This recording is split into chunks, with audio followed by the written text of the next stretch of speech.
Welcome dear rockets. कैसे हैं आप सभी दोस्तों। हम सभी इंटरनेट यूज करते हैं और रोज ढेरों चीजें इंटरनेट पर देखते हैं, लेकिन क्या कभी आपने सोचा है कि इंटरनेट के पीछे की दुनिया कैसी है और इंटरनेट कहाँ कैसे काम करता है। इस चीज को इस कहानी में बहुत ही अमेजिंग तरीके और विजुअल के साथ दिखाया गया है। तो चलिए शुरू करते हैं इस कहानी को, जिसका नाम है साइबर हाइस्ट। तो मूवी की शुरुआत में हम टॉम नाम के एक हैकर को देखते हैं दोस्तों, जिसे उसका बॉस फ्रैंकी हांगकांग के एक बड़े बैंक मैनसेंग बैंक को हैक करने के लिए कहता है। मैनसेंग बैंक, क्या लाइन बन गई वाह। और उसके कहने पर ही अगले 10 मिनट में टॉम उस बैंक के सभी सर्वर्स को हैक कर लेता है। और दोस्तों कुछ ही पलों में उस बैंक के अकाउंट से करोड़ों रुपए टॉम अपने बॉस के अकाउंट में भिजवाने लगता है। एंड वहीं दूसरी तरफ हम cyber security company sky magic pro के हेडक्वार्टर में बहुत ही अफरा तफरी को देखते हैं, क्योंकि सभी एम्प्लॉइज अपने कंप्यूटर पर लगकर किसी साइबर अटैक को रोकने की कोशिश कर रहे होते हैं। और आपको तो पता ही है ये साइबर अटैक किसने करवाया, टॉम ने। लेकिन टॉम ने अटैक तो बैंक के सर्वर पर किया था, तो इन साइबर सिक्योरिटी की कंपनी वालों को टेंशन क्यों हो रही है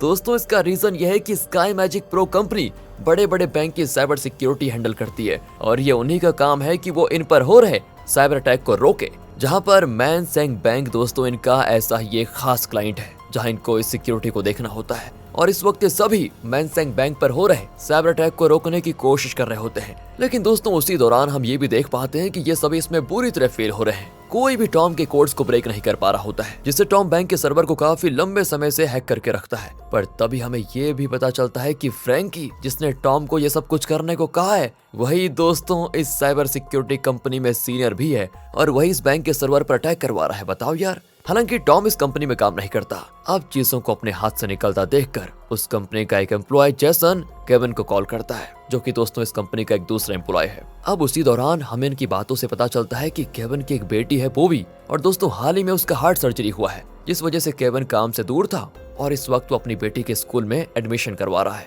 क्योंकि बीमारी के चलते बोवी पिछले 3 साल से स्कूल नहीं गई थी। लेकिन तब भी जैसे केविन को कंपनी से कॉल आता है, वो बिना देरी किए अगले ही पल वहां पर पहुंच जाता है। केविन वहां पर देखता है कि सभी मिलकर उस साइबर अटैक को रोकने की कोशिश कर रहे हैं, लेकिन तब भी कोई कुछ नहीं कर पा रहा होता है, क्योंकि ऑलरेडी हैकर ने सर्वर को पूरी तरह अपने कंट्रोल में कर लिया था। जिससे केविन को भी समझ में आ जाता है कि अगर वो भी कुछ ऐसा ही करेगा तब भी वो हैकर को रोक नहीं पाएगा। इसीलिए दोस्तों केविन अपना नया बनाया हुआ फायरवॉल एक्स जल्दी से सिस्टम में लॉन्च कर देता है, और इसके कुछ देर के बाद ही हैकर की वजह से जो इलीगल ट्रांजैक्शन हो रहे थे वो सब रुक जाते हैं। और फिर सभी केविन पर बहुत ही खुश होते हैं कि इसने वो काम करके दिखा दिया जो कोई नहीं कर पा रहा था। लेकिन दोस्तों एक आदमी को छोड़ के, जो कि आप गैस कर सकते हैं कि कौन होगा, फ्रैंकी, जो कि केविन का सीनियर ही है, और उसी ने ये अटैक प्लान करवाया। लेकिन दोस्तों फ्रैंकी सीधे सीधे तो केविन पर गुस्सा नहीं दिखा सकता ना कि भाई तूने मेरा प्लान खराब कर दिया। इसलिए वो केविन को चिढ़ाने के लिए एक नया बहाना लेकर आता है कि तुमने बिना पूछे अपना बनाया हुआ फायरवॉल क्यों इंस्टॉल किया,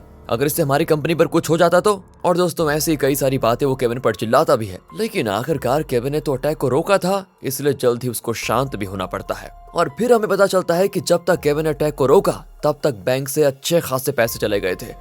अब जितने फ्रैंकी को चाहिए थे उससे ज्यादा पैसे आ गए थे, और बैंक की ट्रांजैक्शन हिस्ट्री भी डिलीट कर दी गई थी, जिससे पता ही नहीं चलता कि हैकर ने बैंक से कहां पैसे भेजे हैं। लेकिन अब जितने चाहिए थे उससे ज्यादा पैसे आने के बाद भी फ्रैंकी गुस्सा क्यों था भाई, तो इसका जवाब हमें अगले सीन में मिलता है, जहां पर पता चलता है कि फ्रैंकी अकेला इस अटैक में शामिल नहीं था, यहां तक कि कंपनी का मैनेजर चैन भी इसमें शामिल था। और दोस्तों चैन तब फ्रैंकी को अपने केबिन में बुलाकर पूछता है कि जब तुम्हें बताया गया था कि बैंक से कितने पैसे निकालने हैं, तो तुमने $500 मिलियन ज्यादा क्यों निकाले। फ्रैंकी जवाब देता है क्योंकि मुझे भी पैसों की जरूरत है, इसलिए मैंने खुद के लिए थोड़े ज्यादा पैसे निकाल लिए। और दोस्तों बहुत ही रूडली तरीके से फ्रैंकी इस बात को कहकर चला जाता है, जिससे हम चैन के चेहरे पर गुस्सा साफ साफ देख पाते हैं। अब दोस्तों आगे हम पोंग नाम के एक बड़े मनी माफिया को देखते हैं, और तब हमें पता चलता है कि असल में पोंग ही है जो फ्रैंकी और चैन से ये काम करवा रहा था, यानी कि इन बॉस का भी बॉस।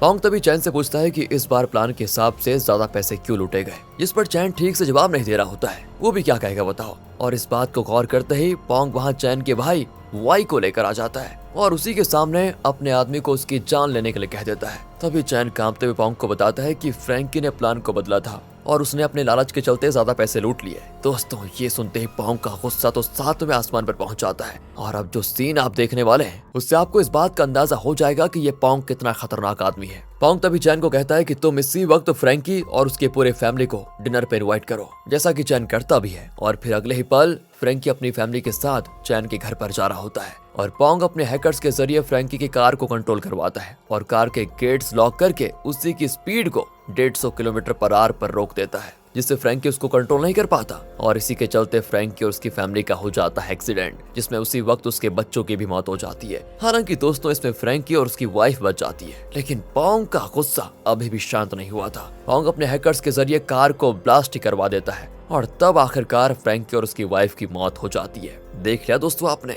अब दोस्तों अगले पल पोंग के लोग फ्रैंकी की फैमिली की जलते हुए वीडियो बनाते हैं और वही वीडियो फिर पोंग के पास आ भी जाती है, जिसे वो चैंग को दिखाता है कि इस तरह मैंने बस 10 मिनट में ही फ्रैंकी के पूरी फैमिली को खत्म कर दिया। और यहाँ दोस्तों चैन की हालत भी बहुत खराब हो जाती है। उसे डर लगता है कि मैंने बहुत ही गलत आदमी के साथ काम करने का फैसला किया। खैर फ्रैंकी तो नहीं रहा तो उसकी पोस्ट को चैन केविन को दे देता है, जिसके साथ वो उसको एक घर भी गिफ्ट करता है। फिर हम केविन को ऑफिस में काम करता हुआ देखते हैं, जहां वो जैसन को बता रहा होता है कि मेरी बेटी का स्कूल में एडमिशन नहीं हो रहा। स्कूल वाले मतलब उसे एडमिशन दे ही नहीं रहे, जिसका कारण है एक टीचर जो कि एडमिशन को एक्सेप्ट नहीं कर रही है। और पता है एडमिशन एक्सेप्ट करने के बदले $5 मिलियन मांग रही है और इतने पैसे तो है नहीं मेरे पास। और दोस्तों तभी हम एक सीन देखते हैं कि केविन इसी से निराश होकर स्कूल के सर्वर को हैक करके अपनी बेटी के एडमिशन को एक्सेप्ट करवाने की कोशिश करता है, जो कि उसके लिए कोई बड़ी बात नहीं थी, पर यह गलत रास्ता भी होता है तो वो बीच में ही रोक देता है इसे। आगे कुछ दिनों में केविन के बैंक अकाउंट में कई सारे रैंडम अकाउंट से ढेरों पैसे आ जाते हैं और यहाँ तक कि उसकी बेटी का भी एडमिशन हो जाता है, जिसके लिए किसी अनजान आदमी ने केविन की तरफ से डोनेशन का फी भर दिया था और उस टीचर को भी उसका पैसा मिल गया था। दोस्तों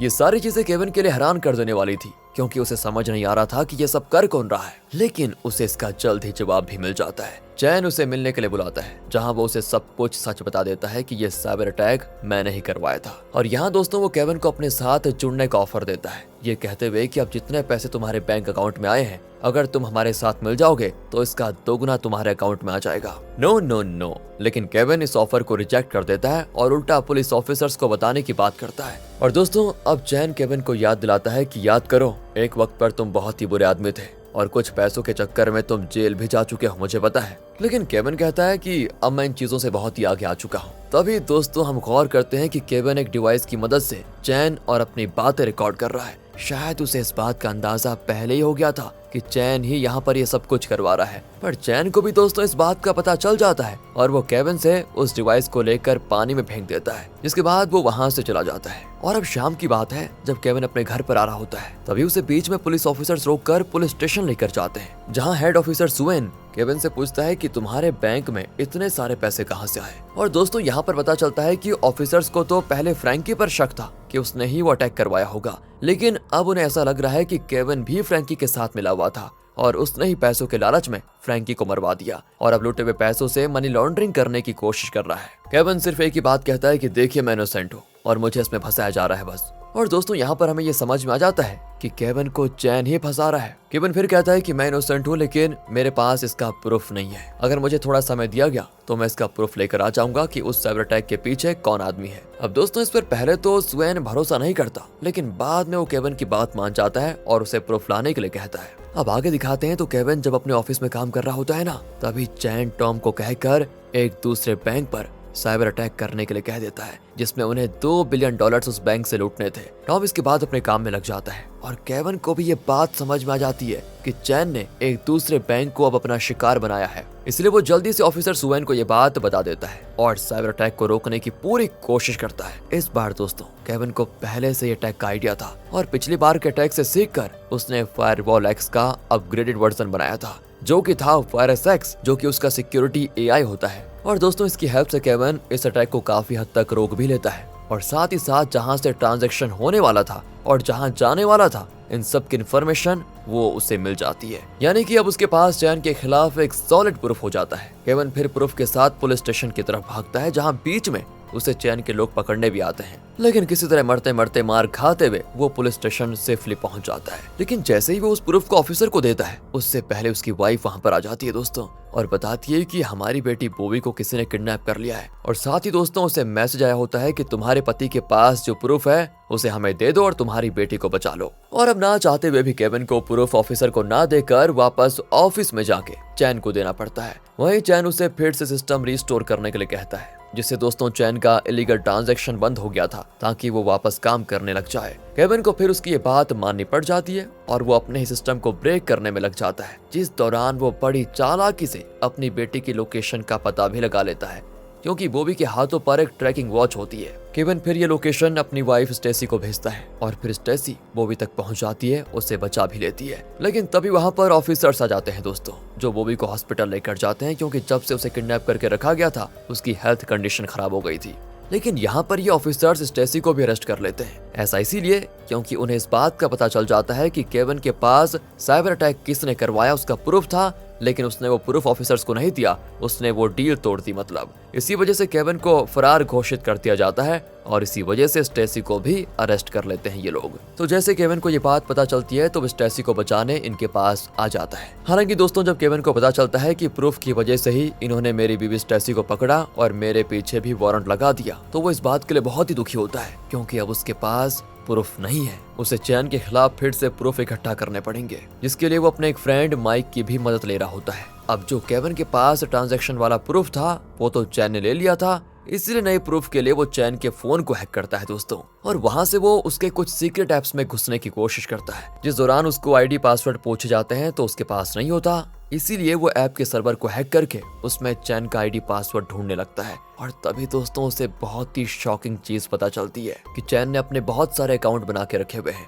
और यहाँ तक कि रियल लाइफ में भी उसके पास ढेरों पासपोर्ट्स हैं। मतलब वो अपने मल्टीपल फेक आइडेंटिटीज बना कर रखता है। केविन फिर एक एक करके सभी आईडी और पासवर्ड्स को ट्राई करता है, जिसमें काफी देर भी हो जाती है और फिर जाकर एक आईडी और पासवर्ड मैच होता है, जिसमें उसे लॉगिन के बाद पता चलता है कि चैन ने पहले ही सभी डेटास को इरेज कर दिया है। यानी कि दोस्तों अब ये तरीका भी फेल हो गया। तभी केविन को चैन के कुछ पर्सनल मैसेजेस से पता चलता है कि चैन मनी माफिया पोंग के लिए काम करता है, इसलिए केविन पोंग को ट्रैक करने लग जाता है, जिस दौरान वो उसके कार के सीसीटीवी कैमरा को हैक कर लेता है। एंड इस वक्त उसे पोंग एक गोल्फ कोर्ट में दिखाई देता है और तभी वहां पर चैन भी आ जाता है। अब ये केविन का नसीब था या चैन की बदनसीबी, क्योंकि अब तक चैन के खिलाफ कोई प्रूफ नहीं मिला था और पुलिस ये जानते हुए भी कि इसमें चैन इन्वॉल्व है वो उसे पकड़ नहीं सकती थी क्योंकि उनके पास प्रूफ नहीं थे। पर दोस्तों इस वक्त चैन तो खुद ही अपने पैर पर कुल्हाड़ी मारने आ जाता है। चैन पोंग को मारने आया होता है क्योंकि पोंग ने जो उसके भाई वाई के साथ किया ना, उसका वो बदला लेना चाहता है। इसी गुस्से में चैन आकर पोंग और उसके गार्ड को शूट करके मार डालता है दोस्तों।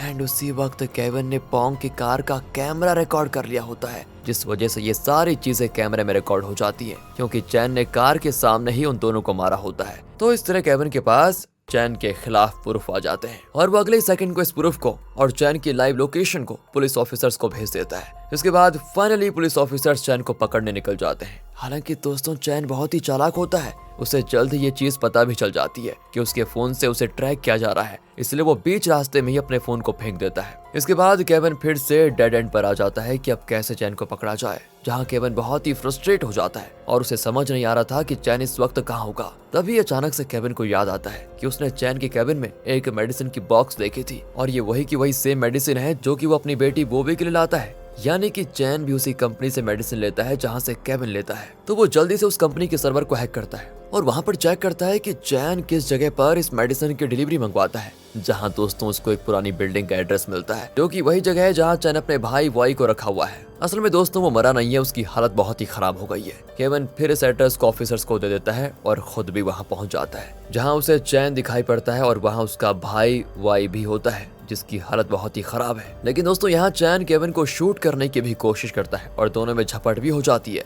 जिसमें गलती से वाई को गोली लग जाती है और वो वहीं पर मर जाता है। अब इससे तो मानो चैन का गुस्सा 7वें आसमान पर होता है। वो केविन को जान से मारने की कोशिश करता है पर सही समय पर वहाँ पर ऑफिसर्स आ जाते हैं और फाइनली चैन को पकड़ लिया जाता है। इसके साथ ही चैन का चैप्टर क्लोज। और कहानी की एंडिंग में हम फिर से केविन को बॉबी को कोडिंग सिखाते हुए देखते हैं, जहाँ पर हम देख पाते हैं कि अब वो भी केविन की तरह इंटरनेट की दुनिया में जा रही है। और इसी के साथ दोस्तों ये मूवी यहाँ पर खत्म हो जाती है। बाकी अगर आपको वीडियो अच्छी लगी हो, स्टोरी अच्छी लगी हो, एक्सप्लेनेशन अच्छा लगा हो तो लाइक कीजिए और चैनल को सब्सक्राइब। मिलते हैं आपसे अगली वीडियो में, ध्यान रखेगा अपना and finally thanks for watching.